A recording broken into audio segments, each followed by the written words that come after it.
Attendance तुमच्या चॅटबॉक्समध्ये टाका, तुमचं नाव आणि तुमचा रोल नंबर.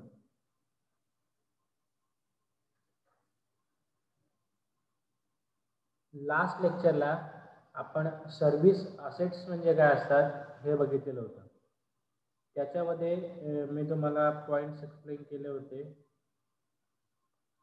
रिसोर्सेस म्हणजे काय असतं, कॅपॅबिलिटीज म्हणजे काय असतात, त्याच्यानंतर कॅपॅबिलिटीज आणि रिसोर्सेससाठी दोघांमध्ये कोणते कोणते पॉईंट्स आहेत जे तुम्हाला कन्सिडर करावे लागतात, तर हे पॉईंट्स पण मी तुम्हाला सांगितलेले होते.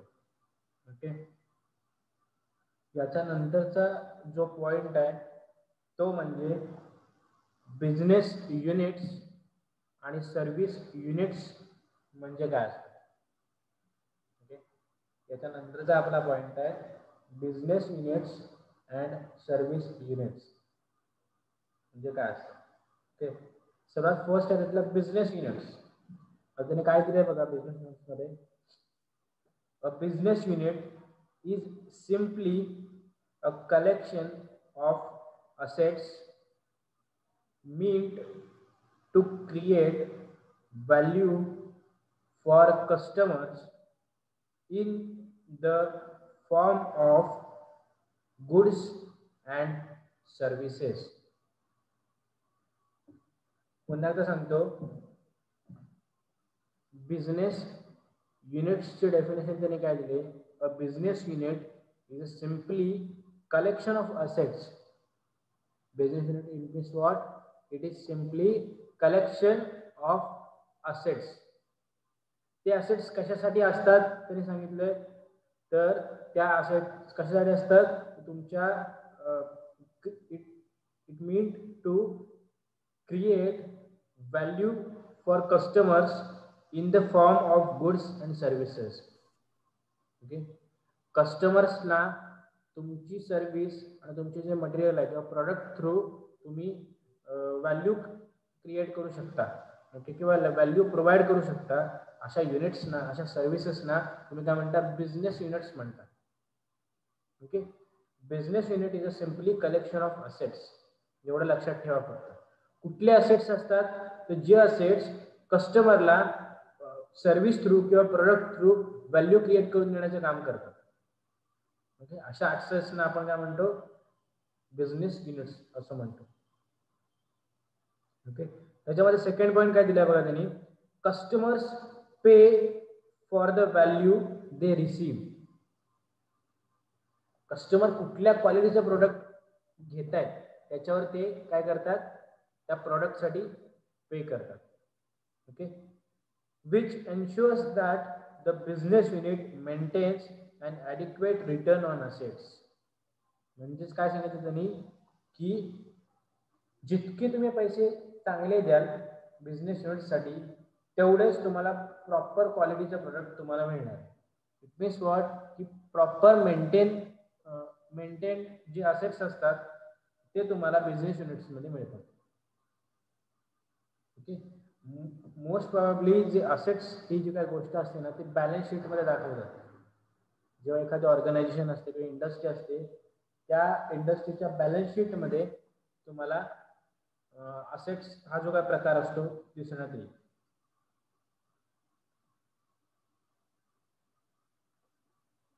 नेक्स्ट पॉइंट आहे सर्व्हिस युनिट्स.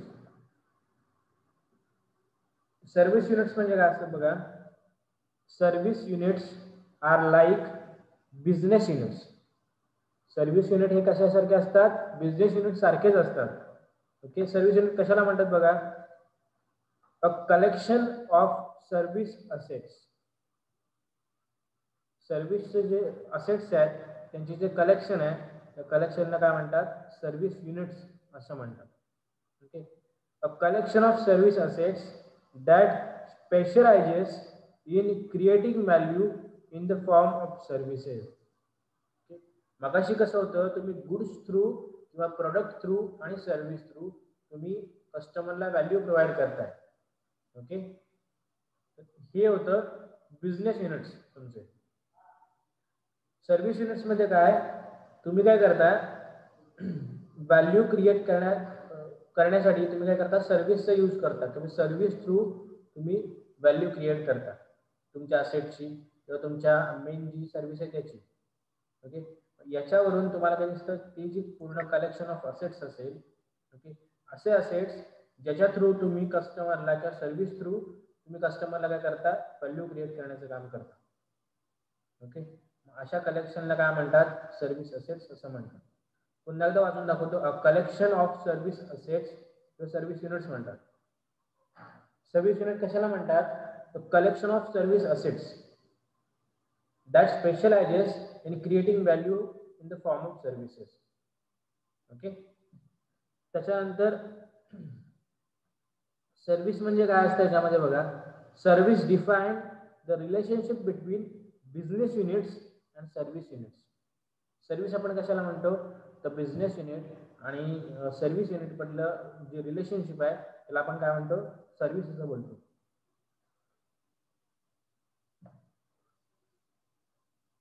ओके, याच्या हे झालं आपलं बिझनेस युनिट्स म्हणजे काय असतं आणि सर्व्हिस युनिट म्हणजे काय असतं.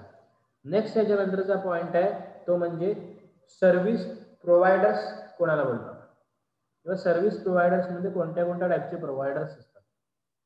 बघा, सर्व्हिस प्रोव्हायडर्स म्हणजे कोण, जे आपल्याला सर्व्हिस प्रोव्हाइड करतात त्यांना आपण काय म्हणतो, सर्व्हिस प्रोव्हायडर्स म्हणतो.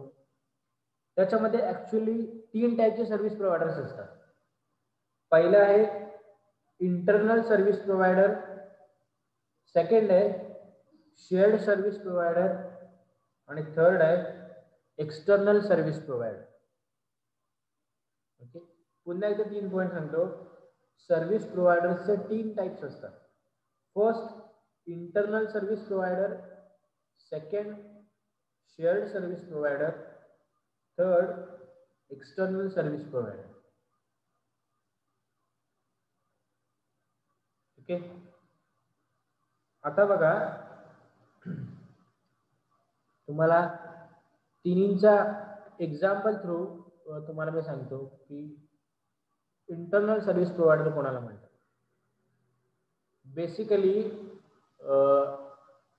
बघा, जे समजा तुमचं एखादी इंडस्ट्री आहे, ओके, आणि इंडस्ट्रीमध्ये जो इंटरनल वर्क करणारे जे लोक आहेत ना, जी प्रोडक्ट बनवण्यासाठी काम करतात, ओके, ते असतात तुमचे इंटरनल सर्व्हिस प्रोव्हायडर. म्हणजे ऑर्गनायझेशनच्या किंवा इंडस्ट्रीच्या आतमध्ये राहून ते तुम्हाला काय करतात, प्रॉडक्ट मॅन्युफॅक्चरिंगसाठी किंवा सर्व्हिस प्रोव्हाइडर करण्यासाठी हेल्प करत असतात. ओके, किंवा ते काय करतात, एखादी फॅसिलिटी प्रोव्हाइड करतात जेणेकरून तुम्हाला मदत होते ती सर्व्हिस प्रोव्हाइड करण्यासाठी, तो कस्टमर पर्यंत पोहोचवण्यासाठी. तर अशा लोकांना काय म्हणतात, इंटरनल सर्व्हिस प्रोव्हायडर्स म्हणतात. जे फर्मच्या आतमध्ये राहून तुम्हाला काय करतात, फॅसिलिटीज प्रोव्हाइड करतात जेणेकरून तुमचं जे ऑब्जेक्टिव्ह आहे किंवा जे गोल आहे ते अचीव्ह करता यावं याच्यासाठी. असे यांना लोकांना म्हणतात internal service provider. Shared service providers कोणाला म्हणतात, आता बघा, समजा तुम्ही एखादी सर्व्हिस घेताय, मग ती कुठलीही सर्व्हिस असू दे, पण ती सर्व्हिस 2 गोष्टींवर डिपेंड आहे. ओके, आणि त्या दोन्ही गोष्टी वेगवेगळे सर्व्हिस प्रोव्हायडर्स तुम्हाला प्रोव्हाइड करतात. म्हणजे आता एखादं एक्झाम्पल द्यायचं झालं तर बघा, इंटरनेट सर्व्हिस ISP तुमचे जे असतात ना, त्यांचे एक्झाम्पल घ्या. इंटरनेट सर्व्हिस प्रोव्हायडर्स म्हणजे कसं असतं, आता बघा, आता डीप नेटवर्क आहे. ओके, डीप नेटवर्क काय करत असतं, तुम्हाला समजा तुम्ही घरी तुमच्या राउटर लावला, तो राउटर असतो वेगळ्याच कंपनीचा. ओके, तुम्हाला जे नेटवर्क मिळतं ते एका वेगळ्याच कंपनीचं असतं. ओके, डीप नेटवर्कला जो इंटरनेटची सुविधा प्रोव्हाइड करतो किंवा जो तुम्हाला नेटवर्क प्रोव्हाइड करतो, तो नेटवर्क प्रोव्हाइड करणारा माणूस वेगळाच असतो. पण डीप नेटवर्क काय करतं, तुमच्या स्टेटमध्ये जो तुमच्या आता खेडमध्ये ते सर्व्हिस प्रोव्हायडर आहे त्याच्यासाठी. ओके, पण ऍक्च्युअल सर्व्हिस प्रोव्हाइड करणारा कोणतरी वेगळाच माणूस आहे जो बाहेरून डीप नेटवर्कला सर्व्हिस प्रोव्हाइड करतो. ओके, म्हणजे ही कशी एक चेन आहे. याच्यामध्ये कसं झालं, तुम्हाला तो जो मेन नेटवर्क प्रोव्हायडर आहे तो सर्व्हिस प्रोव्हाइड करतोय, ॲज वेल ॲज तुमचे जर लोकल तुमचा सर्व्हिस प्रोव्हायडर आहे तो काय करतोय, तुमच्या घरपर्यंत ते आणून देण्याचं काम करतो.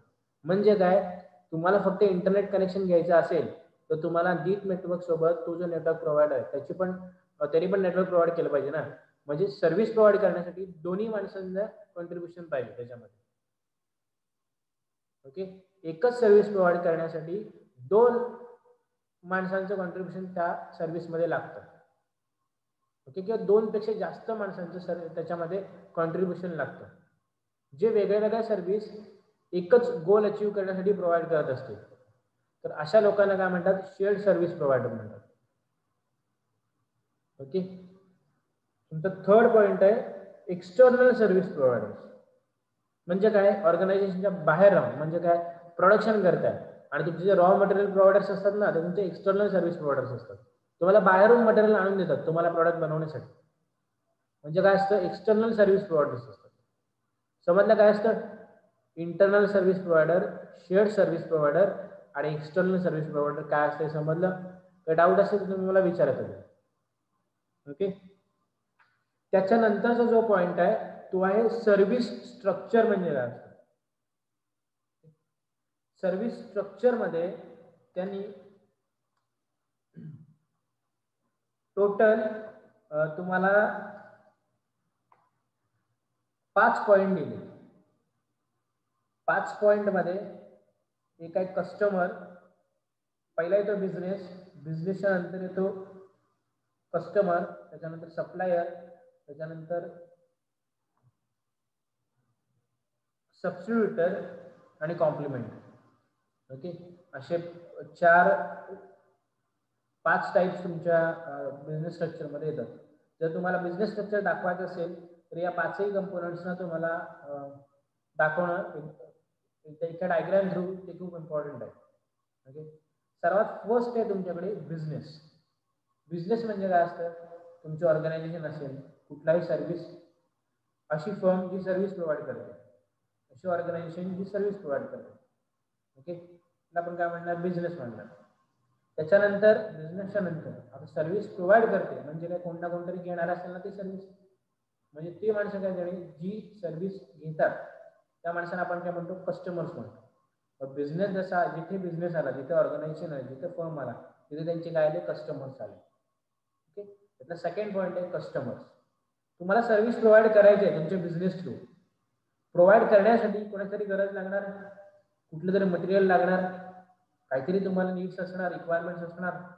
त्या रिक्वायरमेंट फुलफिल करणारे जो पार्ट आहे, तो रिक्वायरमेंट फुलफिल करणारी जी माणसं आहेत त्यांना आपण काय म्हणणार, सप्लायर्स म्हणणार. मग त्याचा थर्ड पॉईंट आला सप्लायर्स.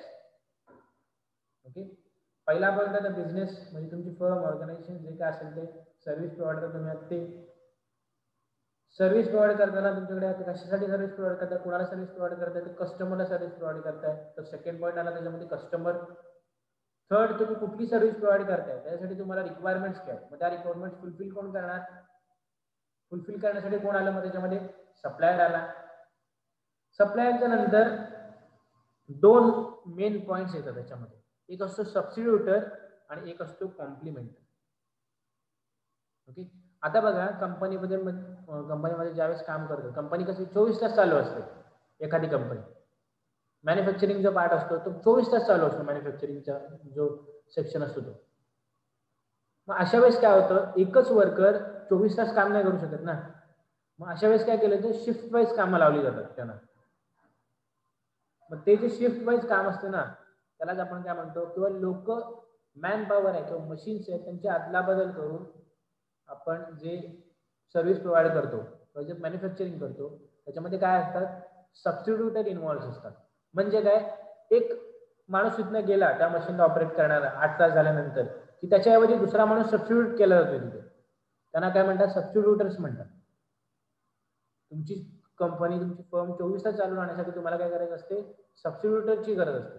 कारण मॅन पॉवर किंवा मशीन एखादी कम्प्लिटली 24 तास काम नाही करू शकत कंटिन्युअसली. तर अशा वेळेस तुम्हाला सबस्टिट्यूटरची गरज लागते. त्याच्यानंतर जो फोर्थ पॉईंट आला तो आला सबस्टिट्यूटर. आणि फिफ्थ पॉईंट आला कॉम्प्लिमेंटर. कॉम्प्लिमेंटर म्हणजे काय असतं की एक्स्ट्रा तुम्हाला समजा बघा एखाद्या वेळेस तुमची जी रिक्वायरमेंट आहे किंवा तुमच्याकडे जी डिमांड आहे ती तुमची डिमांड काय झाली, वाढली अचानक, आणि तुमच्याकडे मॅन पॉवर किंवा तुमचे जे मशीन्स आहेत ते खूप कमी आहेत. मग अशा वेळेस तुम्ही काय करतात, कॉम्प्लिमेंटरी मशीन किंवा कॉम्प्लिमेंटरी माणसं ऍड करतात जेणेकरून माझं काम आजच्या जे टार्गेट आहे ते कम्प्लीट व्हायला पाहिजे म्हणून. ओके. मग ती एक्स्ट्रा ऍड केलेली जी वर्कर्स असतात, एक्स्ट्रा ऍड केलेली ज्या मशिनरीज असतात त्या काय असतात, कॉम्प्लिमेंटरीज असतात. ओके. तर हे बिझनेस स्ट्रक्चरमध्ये 5 पॉईंट होते. याच्यानंतरचा जो पॉईंट आहे तो म्हणजे सर्व्हिस स्ट्रॅटर्जी प्रिन्सिपल्स. आणि सर्व्हिस स्ट्रॅटर्जी प्रिन्सिपल्सला काय म्हणतात, 4 P's ऑफ स्ट्रॅटर्जी असंही म्हणतात. तुम्हाला क्वेश्चन विचारताना कोणत्याही अँगलने विचारू शकतात. तुम्हाला सर्व्हिस स्ट्रॅटर्जीचे प्रिन्सिपल्सही विचारू शकतात किंवा 4 P's ऑफ सर्व्हिस स्ट्रॅटर्जी असंही विचारू शकतात. ओके. मग ते 4 P's किंवा सर्व्हिस स्ट्रॅटर्जीचे प्रिन्सिपल्स कोणते आहेत ते मी तुम्हाला सांगतो. सर्वात फर्स्ट प्रिन्सिपल आहे पर्स्पेक्टिव्ह, सेकंड प्रिन्सिपल आहे पोझिशन्स, थर्ड प्रिन्सिपल आहे प्लॅन आणि फोर्थ प्रिन्सिपल आहे पॅटर्न. आता बघा वन बाय वन मी सांगतो. पहिलं प्रिन्सिपल आहे पर्स्पेक्टिव्ह. पर्स्पेक्टिव्ह म्हणजे काय असतं, it describes the vision and direction of organisation. Perspective काय सांगतं की ऑर्गनायझेशनचं विजन काय आहे किंवा ऑर्गनायझेशन मेन ऑब्जेक्टिव्ह काय आहे, मोटो काय आहे, गोल काय आहे किंवा ते ऑर्गनायझेशनची डायरेक्शन काय आहे हे काय सांगतं, पर्स्पेक्टिव्ह सांगत असतं. Okay. Perspective describes the vision and the direction of any organisation. Okay. त्यात सेकंड पॉईंट त्याच्यामध्ये, it understands how the business of organisation is and how it interacts with customer and how its service will be provided. काय सांगतं, perspective काय सांगत असतं की एखादी organisation कशी आहे, त्याच्यानंतर ती कस्टमर सोबत कशी इंटरॅक्ट करते आणि कस्टमरला कशी सर्व्हिस प्रोव्हाइड करते, या तिन्ही गोष्टी काय सांगत असतं, पर्स्पेक्टिव्ह सांगत असतं. ओके. पर्स्पेक्टिव्ह म्हणजे काय असतं, vision and direction of any organization. आणि पर्स्पेक्टिव्ह काय सांगतं, तर ती ऑर्गनायझेशन कशी आहे, ती फर्म कशी आहे, ती कस्टमर सोबत कशी इंटरॅक्ट करते आणि ती कस्टमरला कशी सर्व्हिस प्रोव्हाइड करते, या तिन्ही गोष्टींची इन्फॉर्मेशन कोण देत असतं, पर्स्पेक्टिव्ह हे प्रिन्सिपल देत असतं. ओके. सेकंड प्रिन्सिपल आहे positions. Okay. The position refers to the attributes and capabilities that the service provider has that sets them apart from their competitors. Okay. Positions म्हणजे काय असतात, it refers to attributes and capabilities. Okay. कशाच्या संबंधित position ही concept, तर attribute तुमचा, okay, आणि तुमच्या कॅपॅबिलिटीज काय आहेत याच्यावर डिपेंड करते की तुमच्या पोझिशन्स कशा असतील. ओके. काय असतं, सर्व्हिस प्रोव्हायडर्सना काय असतं, कॉम्पिटिटर बरोबर कॉम्पिटिशन करायचं असते. अशा वेळेस त्यांची सर्व्हिस किंवा त्यांची पोझिशन फिक्स करणं गरजेचं असतं तुमच्या ऑर्गनायझेशनची. मग त्याच्यामध्ये कोणाचं कॉन्ट्रीब्युशन असतं, किंवा तुमची जी ॲट्रिब्यूट्स आहेत किंवा तुमची जी कॅपॅबिलिटीज आहेत त्यांचं मोठं कॉन्ट्रीब्युशन असतं. त्याच्यावर तुमचे पोझिशन काय आहे हे फिक्स करत असतं. ओके. माझं ही पोझिशन असते ते कशावर डिपेंड असतं की तुमची व्हॅल्यू किती आहे, तुमचं व्हॅल्यू क्रिएशन काय आहे, त्याच्यानंतर तुमच्या प्रॉडक्टची कॉस्ट किती लो आहे. ओके. तुम्ही कोणत्या स्पेशलाइज सर्व्हिस प्रोव्हाइड करताय कस्टमरला. ओके. आणि तुम्ही कोणत्या एन्व्हायरमेंटमध्ये तुम्ही सर्व्हिस प्रोव्हाइड करताय, या सगळ्या गोष्टी मॅटर करतात तुमची कुठली पोझिशन आहे हे फिक्स करण्यासाठी. ओके. तर सेकंड प्रिन्सिपल झालं पोझिशन. थर्ड प्रिन्सिपल आहे प्लॅन. प्लॅन मध्ये काय असतं, it gives a blueprint of how service providers will transition from their current situation to desired situation. Okay. Plan म्हणजे काय असतं, एक ब्लूप्रिंट असते. त्या ब्लूप्रिंट मध्ये किंवा प्लॅन मध्ये काय सांगितलं जातं की तुमचा जो सर्व्हिस प्रोव्हायडर आहे तो करंट सिच्युएशन पासून त्याचं ट्रान्झॅक्शन कसं होईल किंवा त्याचं ट्रान्सफॉर्मेशन कसं होईल, करंट सिच्युएशन पासून त्याने जे डिझायर किंवा जे गोल्स अचीव्ह करण्याचं त्याने ठरवलंय त्या सिच्युएशन पर्यंत, त्या फेजला किंवा त्या जो ऍक्च्युअली ब्लूप्रिंट असते त्याला आपण काय बोलतो, प्लॅन असं बोलतो. फोर्थ पॉईंट आहे त्याच्यामध्ये पॅटर्न. फोर्थ पर्स्पेक्टिव्ह आहे तुमचा पॅटर्न. पॅटर्न कशाला म्हणतात, it describes the repeatable actions that service provider will have to perform in order to meet the strategic objectives. काय असतं, सर्व्हिस प्रोव्हायडर काय करतो, त्याचे स्ट्रॅटेजिक जे ऑब्जेक्टिव्ह असतात ते अचीव्ह करण्यासाठी काय करतो, रिपीटेबल ऍक्शन्स फॉलो करतो, रिपीटेबल प्रोसेस फॉलो करतो. ओके, तर त्या रिपीटेबल प्रोसेसला किंवा रिपीटेबल ऍक्शन्सला आपण काय म्हणतो, पॅटर्न असं म्हणतो. ओके, तर हे 4 P's होते, perspective, position, plan and pattern. समजलं? ओके, आजच्या लेक्चरला आपण कोणते कोणते पॉईंट शिकलो पुन्हा एकदा सांगतो. पहिल्यांदा बिझनेस युनिट्स. सर्व्हिस युनिट्स म्हणजे काय असतात, सर्व्हिस प्रोव्हायडर्स कोणत्या कोणत्या टाईपचे असतात, त्याच्यामध्ये share service provider, internal service provider आणि एक्सटर्नल सर्व्हिस प्रोव्हायडर सांगितलं. सर्व्हिस स्ट्रक्चर म्हणजे काय असतं, त्याच्यामध्ये बिझनेस, कस्टमर, सप्लायर, कॉम्प्लिमेंटर आणि सबस्टिट्यूटर म्हणजे काय असं सांगितलं. त्याच्यानंतर सर्व्हिस स्ट्रॅटर्जी प्रिन्सिपल्स किंवा 4 P's ऑफ सर्व्हिस स्ट्रॅटर्जी म्हणतात त्याला. तर ते 4 P's कोणते असतात तेही तुम्हाला सांगितलं. पर्स्पेक्टिव्ह आहे, पोझिशन आहे, प्लॅन अँड पॅटर्न आहे. ओके, तर होप सो तुम्हाला सगळ्या गोष्टी समजल्या असतील. सगळ्यांनी त्यांची जी अटेंडन्स आहे ती चॅटबॉक्स मध्ये टाकायची आहे. सगळ्यांनी त्यांची अटेंडन्स चॅटबॉक्स मध्ये टाकून द्या. ओके.